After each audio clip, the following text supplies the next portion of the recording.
팔란티어에서 한국 사업 개발을 같이 담당을 하고 있고요. 오늘 소개드릴 내용은 이제 팔란티어가 어떻게 보면 빅데이터, AI 여러 영역을 기업에서 활용할 수 있는 부분들을 같이 서비스를 하고 있는데, 특히 최근에 이제 LLM이 화두가 되면서 팔란티어의 관점에서 LLM 및 AI에 대해서 어떻게 실질적으로 기업에서 활용할 수 있는가에 대한 어프로치를 좀 설명을 드리고 저희가 갖고 있는 좀 인사이트를 나누고자 합니다. 네, 우선 AI, LLM에 들어가기 전에 작년 말에 이제 챗 GPT가 화두되기 이전의 기업의 환경을 좀 먼저 살펴보도록 하겠습니다. 그 전에는 이제 빅데이터가 굉장한 이제 여러 가지의 좀 현안이었죠. 사실 현안이라고 해도 사실 10년 이상 이미 많은 기업에서 고민하고 있었던 정보들이 데이터화되고 시스템화되고, 그리고 그 시스템과 정보를 수집하는 어떤 통로들이 많아지면서 이 분산되는 데이터, 그리고 아직 수집하지 못하고 있는 데이터들을 어떻게 모아서 우리의 기업에 활용할 수 있을까라는 안건을 이미 많이 화두로 다루고 있었는데요.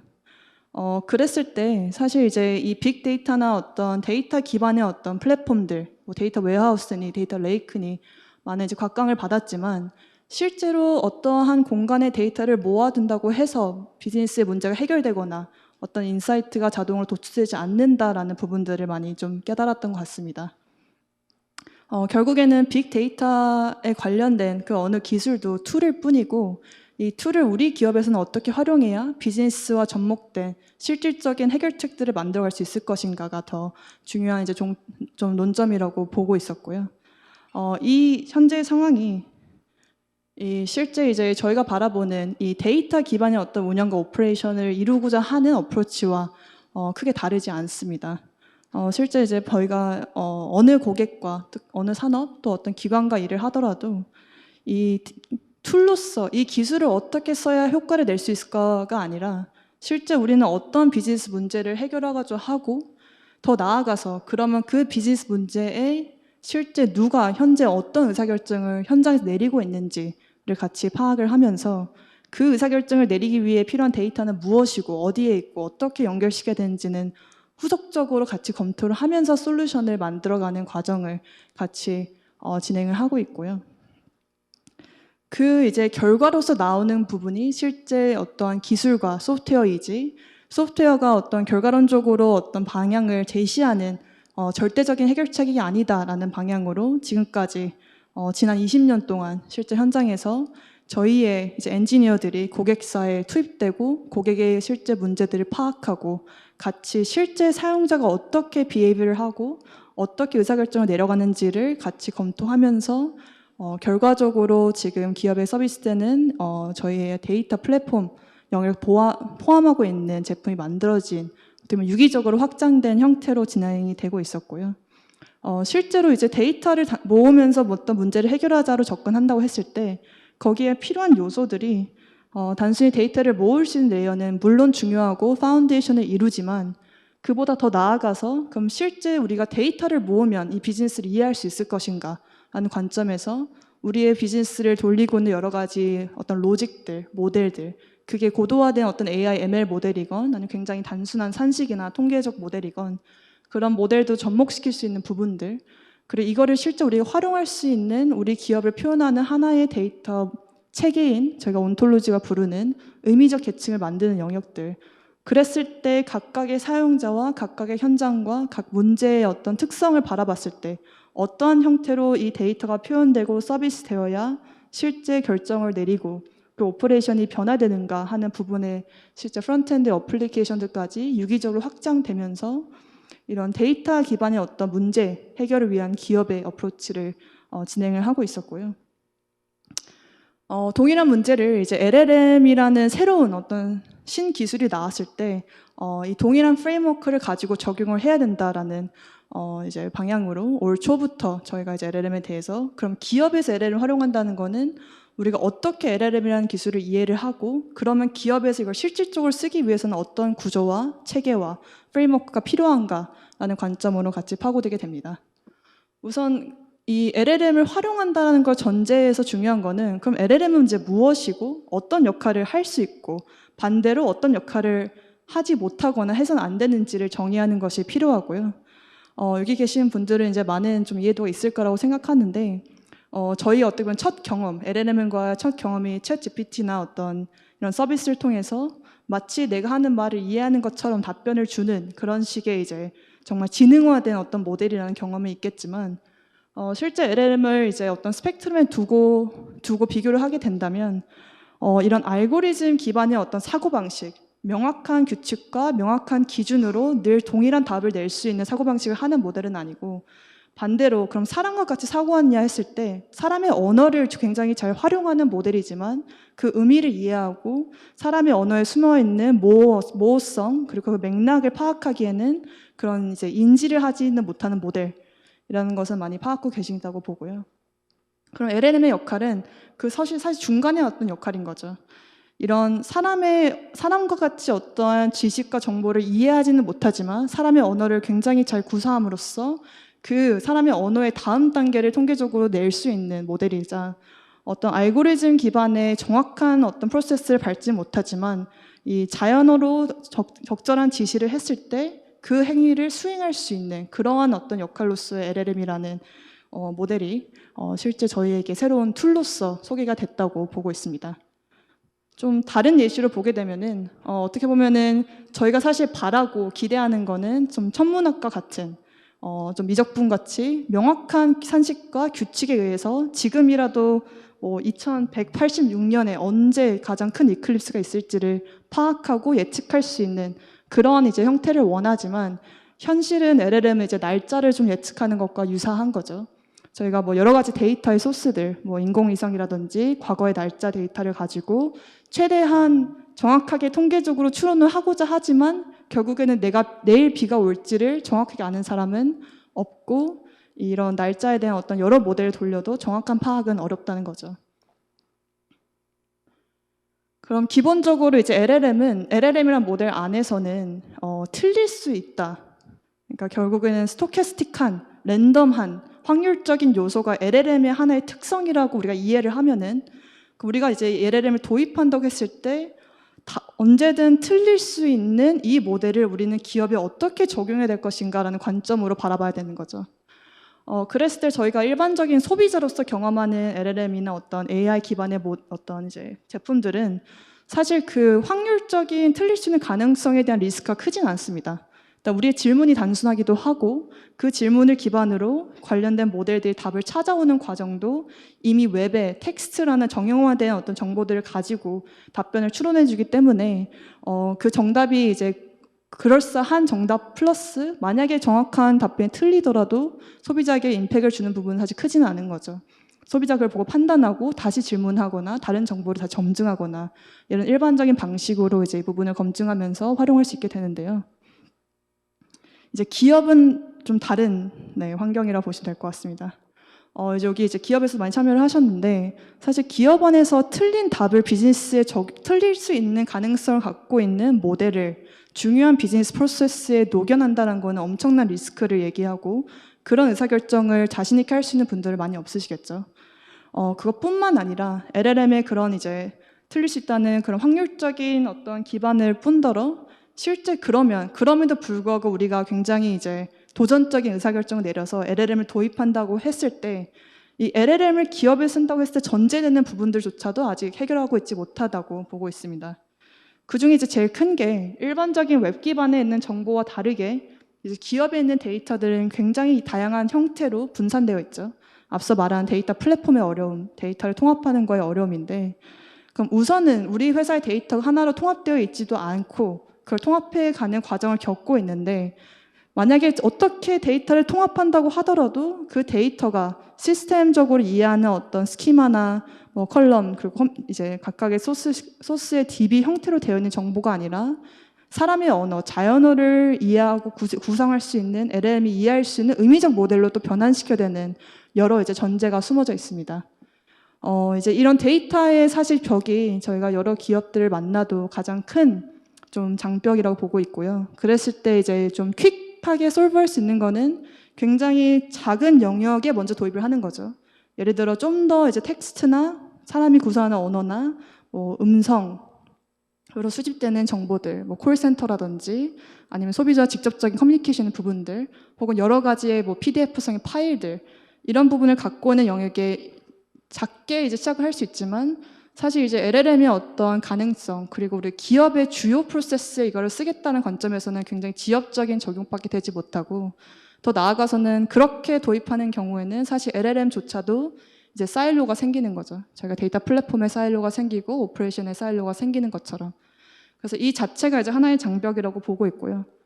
만약에 어떻게 이 부분을 해결한다 하더라도 사실 두 번째 영역에서 이제 또 다른 좀 장벽을 마주하게 됩니다. 그거는 이제 기업에서의 어떤 질문에 대한 답변을 한다는, 혹은 어떤 부분에 대해서 실제 정보를 찾아온다는 행위가 그렇게 단순하지 않고 그 기업마다 갖고 있는 고유의 의미가 있고 실제 정보를 찾아가는 어떤 액션 패스에 대해서 굉장한 복잡성을 갖고 있습니다. 하나의 예시로 지금 보시는 이제 장에서도 실제 이제 어떤 이제 태풍이 왔을 때 우리 고객의 오더가 영향을 받았다고 했을 때 대체할 수 있는 방법이 뭐야라는 질문을 한다고 했을 때 거기에 관련된 정보들을 LLM이 이제 호출할 수 있다는 전제를 뛰어넘어도 이 오더라는 기준 혹은 이 오더의 영향도, 고객이라는 단위가 우리 회사에서는 어떻게 정의하고 어떤 우선순위, 어떤 KPI를 기준으로 답변을 내야 되는지, 이러한 액션 패스를 LLM이 인지하지 못하죠. 그 부분을 하나하나 기업에서 이제 가이드를 줘야 되는데, 그런 반대로 LLM이 갖고 있는 실제 사람처럼 구사할 수 있는 그런 능력들을 많이 좀 절감시키는 그런 방법이 되겠죠. 이제 마지막 부분은 이 두 가지의 이제 큰 산을 넘는다 하더라도 사실 이제 그러면 이 LLM이 가미된 어떠한 해결책을 쓰는 사용자들은 어떠한 UI가 필요한가? 이제 챗형의 UI로는 사실 모든 게 해결되지 않겠죠. 저희가 사실 앞서 이런 질문만 하더라도 이거를 텍스트로 쭉 답변을 준다고 했을 때 과연 얼마나 이거의 사용성이 있을까? 그럼 사용자별로 어떤 형태로 이런 답변이나 정보들이 표현되어야 실제 그들이 업무에서 이 모델을 정말 어시스턴트로 생각하고 그 작업들 같이 해낼 수 있을까라는 각 상황에 맞는 어떤 커스텀한 UI들이 필요한 것들도 좀 하나의 현실적인 부분이라 보고 있습니다. 이제 여기에 대해서 실제 이제 팔란티어사의 어프로치를 좀 설명을 드릴 텐데요. 저희가 보는 앞서 이제 빅데이터나 데이터를 기반으로 오퍼레이션 한다는 거에 대한 어프로치와 동일하게 사실 LLM은 하나의 툴이고, 이 LLM의 제약과 또 LLM의 비헤이비어를 이해한 상태에서 기업의 어떤 형태로 가져가야 우리 기업의 데이터 위에 AI를 실제 구동할 수 있을 것인가 라는 관점을 키로 보고 있습니다. 여기서 가장 큰 차이는 이 사용자가 LLM과 직접적인 인터랙션을 하는 그런 B2C의 구조가 아니라 이 사용자가 실제 원하는 니즈나 질문에 대해서 이 LLM의 제약을 보완하고 실제 LLM에게 필요한 툴과 정보를 그때그때 줄 수 있는 하나의 오케스트레이션 가능한 형태가 필요하다는 게 저의 관점이고요. 이 부분에서 실제 이제 우측에 있는 이 우리 회사 여러 데이터뿐만 아니라 여러 가지 의사결정을 내리는 실질적인 로직, 리즈닝을 이미 담고 있고 그 위에 이제 하나의 의미적 계층으로 만든 온톨로지라는 개념을 이미 보유하고 있다면 이 온톨로지와 각각의 툴들을 LLM과 연결시켜주고 그리고 실제 어떤 툴을 언제 써야 되는지를 오케스트레이션 해주고 그 안에서 특히나 보안이나 어떤 로깅 또 감사 이런 여러 가지 제약들을 준수하는 이런 오케스트레이션에 대한 레이어가 있으면 이 LLM 기술을 우리 회사의 엔터프라이즈의 어떤 아키텍처 안에서 쓸 수 있는 형태를 만들 수 있다라고 보고 있고요. 여기서 중요한 거는 이 LLM 자체는 사실 어떤 LLM도 가능하다는 것입니다. 이 LLM의 여러 모델들 사이에 어떤 특징들은 있겠지만 결국에는 우리가 목적하는 바, 이 비즈니스의 목적, 이걸 통해서 얻고자 하는 결과를 기반으로 LLM은 선별할 수 있어야 되는 거고요. 이 LLM을 하나의 어떤 소스로 또 어떤 툴로서 우리가 그때그때 불러오면서 가져갈 수 있는 구조가 필요하다라고 보고 있습니다. 좀 실질적으로 그러면 이러한 이제 LLM을 하나의 툴로서 우리의 기업의 목적에 맞게끔 이런 오퍼레이션화 가능한 결과물들을 만들어내는 좀 두 가지 방식을 소개해드릴 예정인데요. 이제 첫 번째 방식은 사실 많이 친숙한 어떤 챗 GPT나 그런 챗봇의 어떤 UI와 유사한 사용자가 드라이브하는 인터랙티브한 LLM에 대한 어떤 방식이고요. 이제 두 번째로 소개해드릴 부분이 그보다 더 나아가서 실제 우리 비즈니스의 어떤 프로세스에, 비즈니스의 오퍼레이션의 패스에 중간중간 LLM을 에이전트로 넣어서 오토노머스 오퍼레이션이 가능한 형태로 LLM을 활용시키는 그런 방식을 소개해드리려고 합니다. 네, 이제 첫 번째 케이스를 이제 좀 들어갔을 때, 여기서 이제 우리가 익숙한 부분은 이 사용자 질문했을 때 그 질문이 뭐라고 하건 그 질문에 대해서 LLM이 즉답을 하는 것이 이제 저희가 친숙한 방법인데요. 여기서 기업에 사실 필요한 거는 앞서 말씀드린 이 질문의 의미를 우리 회사의 데이터와 매핑을 시켜주고 이 LLM을 학습시키는 게 아니라 이 LLM이 그 관련된 데이터를 적절하게 찾아갈 수 있는 도움을 주고 그리고 그 LLM이 그 정보를 가지고 사용자의 답변을 하기 위한 툴들을 손에 쥐어주는 그 역할이 중요하다고 보고요. 이 프로세스를 쭉 따라가게 되면은 실제 이제 이 저희의 그 LLM 관련 솔루션 내에서 진짜 벌어지는 좀 인터랙션을 보시면 될 것 같습니다. 이 사용자가 질문한 것을 뭐 미국 전역에 있는 공장들의 우리의 어떤 수율에 대한 분포를 알려달라라는 질문을 했을 때 이 질문을 중간에서 이 오케스트를 찾는 영역에서 받고 나서 이 LLM에게 질문을 던져주면서 실제 함께 이 LLM에게 너가 접근할 수 있는 이 회사의 데이터에 대한 모델은 무엇이고 주요한 객체나 주요한 속성들의 정의는 무엇이고 그리고 너가 쓸 수 있는 여러 가지 툴들에 대한 신텍스를 함께 전달을 하게 됩니다.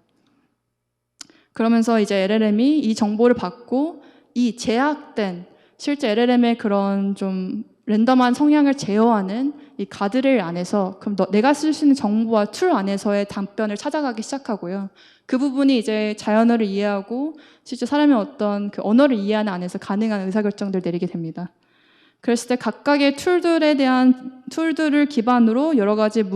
질문과 답변을 이 LLM과 내부의 오케스트레이션 레이어가 주고받게 되면서 궁극적으로는 그럼 이 회사에 있는 정보를 이 툴로서의 필터링을 하고 그거를 표현하는 형태는 어떠한 바차트로 하겠다라는 여러 가지의 인터랙션의 끝에 실제 여기서 이제 최종적으로 사용자에게 답변을 하고자 하는 부분을 제시하는 이런 형태로 이어지게 됩니다. 동일한 거를 실제 이제 구동되는 부분을 보시게 되면은 굉장히 친숙한 UI죠. 그 어떠한 뭐 챗봇이건 어떤 이제 인터랙션에 대한 터미널이 될 텐데 여기서 중요한 거는 앞서 말한 우리가 알고 있는 LLM의 제약, 여기서 틀릴 수 있다는 확률, 그리고 우리 회사에 대한 정보나 이런 데 인지가 없다는 그런 부분들을 고려했을 때 이 실제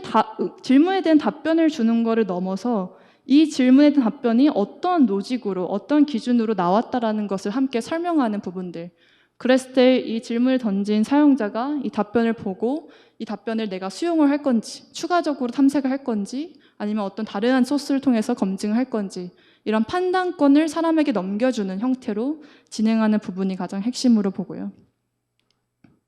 이제 두 번째 형태는 이제 사실 사용자가 매번 수기의 어떤 방식으로 드라이브하는 이런 인터랙티브 모델은 제약이 있기 때문에 뭐 큰 정보에서 원하는 걸 빼온다든지 어떤 레코멘데이션 받는다든지 이런 경우는 가능하겠지만 궁극적으로는 이 LLM과 또 AI의 그런 생산성을 우리의 비즈니스 프로세스에 녹여져서 사람이 개입하지 않고도 자동으로 수행된 영역들을 증가시키는 것을 저희가 바라보는 좀 더 고도화된 방법이라고 보고 있습니다. 그랬을 때 이제 방식을 하나에 대한 예시를 설명드리면 여기서의 차이점은 이제 동일한 아키텍처 안에서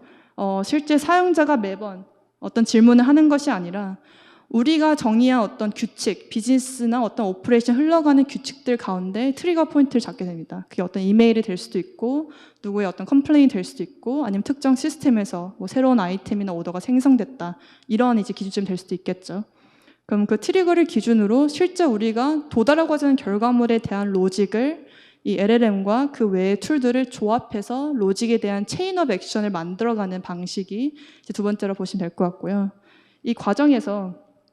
여기 같은 경우는 이제 이메일을 어떤 트리거로서 우리 유통센터 안에 있는 이슈들을 사전적으로 먼저 파싱을 하고 그 문제와 어떤 유통센터 그리고 누가 레이즈 했는지 이런 정보들을 파싱을 하고 여기에 관련된 과거 사례가 무엇이 있는지 그리고 더 나아가서 과거 사례뿐만 아니라 각 사례에서는 어떻게 조치했는지까지 이제 파악해 주면서 이 이메일에 대한 프롬프트를 들었을 때 사용자가 보는 결과물은 이 내용에 대해서 과거 사례는 무엇이었고 그때 조치된 액션은 무엇이었는데 우리는 ABC를 제안한다라는 해결책까지를 이제 받는 그런 어시스턴트 역할로 LM을 구현을 하는 거죠. 그럼 그랬을 때 각각의 이제 단계들을 우리가 로직화를 한다고 하면은 사실 이제 여러 단계들이 있겠죠. 일단은 그 이메일에 있어서 그 유통센터라는 어떠한 단위를 추출하는 부분들, 그 추출한 유통센터와 그 문제에 대한 어떤 부분들의 유사한 값을 불러오는 단계, 그리고 관련돼서 조치됐던 액션을 연관된 정보를 불러오는 단계, 최종적으로 이 결과를 사용자에게 표현해주는 단계. 이 각각의 부분에 대해서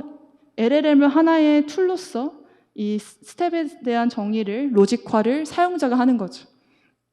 그럼 이 안에서 내가 각각의 단계에 대해서 이 이메일에 대한 어떤 정보를 파싱한다고 했을 때 그때 LLM은 어떤 프롬프트를 쓸 건지, 그리고 그 LLM에게 어떤 툴을 주어질 건지, 우리 회사의 유통센터라는 단위를 볼 수 있는 툴을 주어지겠죠. 그런 식으로 우리가 이해할 수 있고 해석할 수 있는 용도에서 LLM의 역할을 지정해주는 방식으로 실제 운영되는 어떤 비즈니스 프로세스에 그 자신 있게 도입할 수 있는 그런 로직화한 구조를 만들어가는 방식이라고 보시면 될 것 같습니다. 이제 그런 로직들을 만들어간 하나의 예시인데요. 여기서 중요한 거는 이제 앞서 프롬프트 엔지니어링의 말씀 주신 것 같은데 사실 프롬프트 엔지니어링 자체도 여러 가지 이제 트라이얼 앤 에러와 실제 단위 테스트나 그 안에서의 적정성을 판단해야 되는 부분들, 그럼에도 불구하고 그 LLM의 랜덤한 답을 줄 수 있는 가능성, 확률들도 파악을 해야 되는데 여기서는 그 프롬프트라는 부분을 프론트엔드로 빼면서 실제 이 안에서 우리가 프롬프트에서 매번 답변이 다르지 않게 우리가 원하는 데이터 형태에 대한 답변이 될 수 있게끔 그 부분을 같이 제어하는 이런 프로퍼티라고 보시면 될 것 같습니다. 네, 시간상 좀 빨리 넘어가도록 하겠습니다. 네, 그랬을 때 이제 다시 돌아와서 결국에는 이 AI에 대한 어떤 AI가 드라이브하는 엔터프라이즈를 만든다고 했을 때 사실 어떤 특정한 툴 혹은 어떤 특정한 데이터에 대한 영역이 핵심이 아니라 여러 가지 그 기술과 툴들을 우리 회사의 목적으로 조합할 수 있어야 된다 이거예요. 이걸 더 펼치게 되면은 이 실제 LLM 자체가 무엇인지 보다도 이 LLM 우리가 수용할 수 있는 우리 기업 안에 AI 기반 아키텍처가 있느냐까지 넘어가게 됩니다. 그랬을 때 지금 현재 이제 그럼 LLM과 또 AI가 어떻게 우리가 활용될 수 있을까라는 부분을 파악하려면 결국 다시 돌아가서 각 산업, 우리 비즈니스의 문제가 무엇인지를 접근을 해야 되고요. 그렇기 때문에 어떤 계속해서 기능 검증, 프루프 컨셉들을 만들어가는 게 아니라 실제 운영 가능한 하나의 프루프와 워크플로우를 계속해서 만들어가면서 도입을 해야 변화하는 니즈와 또 변화하는 기술의 동향을 바로바로 즉답에 대한 어떤 부분 피드백을 받아가면서 도입할 수 있다고 보고 있습니다. 실제 저희도 이제 지난 올 초에 이 LLM 기반의 솔루션 출시하고 나서 고객사에 저희 엔지니어들이 마찬가지로 투입되면서 지난 6개월 동안 여러 산업의 여러 비즈니스 영역에서의 케이스 스터디를 만들어가고 있고요. 이때 중요한 거는 각각의 목적이 뭔지에 대해서 결국 그 회사의 이 도메인을 제일 잘 알고 있는 현업과 이 툴과 이 기술 솔루션을 알고 있는 저희 엔지니어가 이 솔루션을 어떻게 그 문제를 해결할 수 있을지, 그 간혹가다 그 문제에는 LLM 필요하지 않는 경우도 발생하는 LLM이 아닌 다른 AI 모델 혹은 통계 모델로도 충분히 수용할 수 있는 그런 방법들 찾아가면서 이런 변화하는 기술에 대해서 기업에 쓸 수 있게끔 진행을 하고 있습니다. 그래서 좀 마치도록 할 텐데 이제 여기서 중요한 거는 사실 이제 저희 내부적으로도 많은 디스커션이 있었습니다. 처음에 이제 LLM이 화두가 되고 나서도. 근데 거기서 저희가 내린 결론은 이 LLM이 소개가 됐다고 하더라도 혹은 그 미래에 다른 어떤 기술이 나온다 하더라도 사실 우리가 마주하고 있는 그 문제 자체를 변화시키진 않습니다. 그 문제는 그대로 이제 존재했을 때 우리가 이 LLM이나 다른 기술들을 어떤 툴로서 어떻게 적용하냐에 따라서 그 문제를 좀 더 빠르게 해결할 수 있는 방식을 만들어 간다라고 보고 있고요. 그렇기 때문에 중요한 거는 이 기술이나 이 기술 자체의 어떤 로직에 심취하는 것이 아니라 실제 현장에서 어느 부분에 우리가 이런 기술들의 접목이 필요한지, 도입이 필요한지를 함께 현장의 소리와 함께 그 솔루션들을 만들어가는 경험을 통해서 우리 회사에 필요한 또 우리 기업에 필요한 어떤 적절한 AI와 우리 회사의 어떤 역할과 그런 아키텍처들을 만들어 나갈 수 있다고 생각합니다.